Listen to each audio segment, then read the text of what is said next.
Senior year is stressful for an obvious reason and many hidden reasons. It's not because of tests or grades or choosing a college major or any social pressure. It's because of a sudden, often sorrowful moment of realization. Awareness that exposes everything you've been missing since the very beginning. Well, here's how it goes. You're born into this world with a bunch of labels and circumstances that supposedly define who you are and where you're gonna end up in life. Your nationality, skin color, family, social and financial state, neighbors, the language you speak, the food you eat, the clothes you wear, essentially the environment you spend at least the first 15 years of your life in.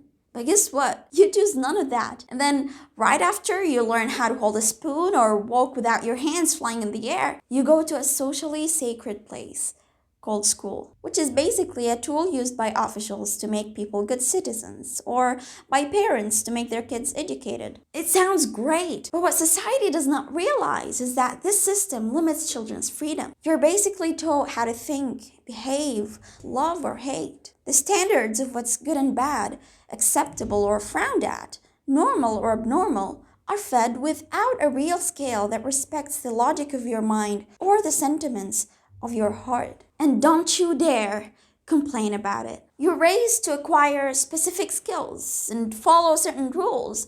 Learn everything that life later will oblige you to unlearn in order to realize the absurdity of the repetitious nonsense mindset that you involuntarily had. Now, what does this have to do with high school senior year? Well, it has everything to do with high school senior year. It's the year in which you figure out that you can actually do something with your life. And as exciting as it might sound, it could be a little bit confusing because you don't really know what you can do, or more specifically, what you want to do. You suddenly realize that you've always been told what to do and whom to be.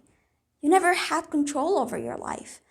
You've been in a prison, but that prison's bars were invisible, deceiving you to believe that you have always been free. You've always been aware about the diversity of the world. You've always known everything, the right and the wrong. And what's right has always been chosen for you, on behalf of you and your mind and your heart. It's the fact that you have to rediscover yourself that's stressful. The truth about all the time you spent looking at the list of your limits, thinking it was the horizon. And now you're like a bird that just figured out it could fly, but still doesn't know how. If you looked at the world with your own eyes, not theirs, if you embraced every question you had out of curiosity, if you just had your freedom prior to that moment, then maybe you would have been aware about who you are and what you want by now that you're a senior.